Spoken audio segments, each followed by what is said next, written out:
Oui, donc Marie-Laure Vercamp, je suis la directrice générale du Partenariat français pour l'eau, qui est une plateforme multi-acteurs qui a été créée par les ministères des Affaires étrangères et de l'écologie pour rassembler tous les acteurs du domaine du secteur de l'eau français. Donc il y a aussi bien les agences de bassin, les centres de recherche, les associations, les entreprises, les collectivités, les ministères, etc. etc.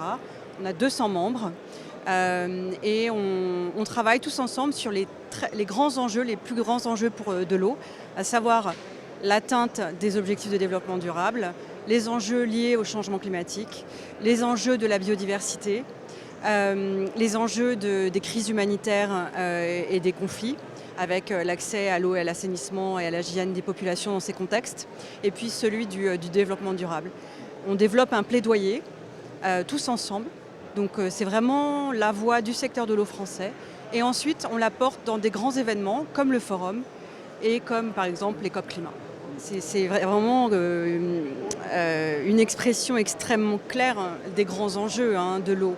C'est le développement, je rajouterai le mot durable, et la paix, puisque on sait que l'eau est très mal répartie sur Terre. Il y a quand même 10 pays qui ont 60% de toute l'eau douce sur Terre. Alors, il y a assez d'eau pour subvenir aux besoins, on va dire, essentiels des populations, mais pas pour se développer de manière sans limite. Donc il y a des problématiques de disponibilité des ressources, il y a des problèmes de pauvreté bien sûr, parce que parfois il y a l'eau, mais elle n'est pas potable, ou bien il y a 80% de l'eau, des eaux usées dans le monde qui ne sont pas traitées non plus. Donc il y a un vrai problème de sécurité, on va dire, environnementale. Donc le terme sécurité est extrêmement pertinent, le terme de développement évidemment, puisqu'il faut de l'eau pour tout. Et surtout pour le développement humain, puisque c'est un besoin essentiel. C'est un des premiers besoins pour pouvoir survivre et qu'il n'est pas encore malheureusement assouvi de manière universelle. Donc développement et puis paix, puisque certains pays sont hégémoniques, puisque les ressources sont mal réparties et que comme on utilise de plus en plus d'eau, eh bien, il va y avoir des jeux de pouvoir de plus en plus forts, on va dire, avec l'eau. Donc il faut vraiment arriver à mieux coopérer, à mieux partager les ressources à l'international. Je crois que justement, on est à une croisée des chemins en matière de prise de conscience de ce qu'on appelle la crise mondiale de l'eau.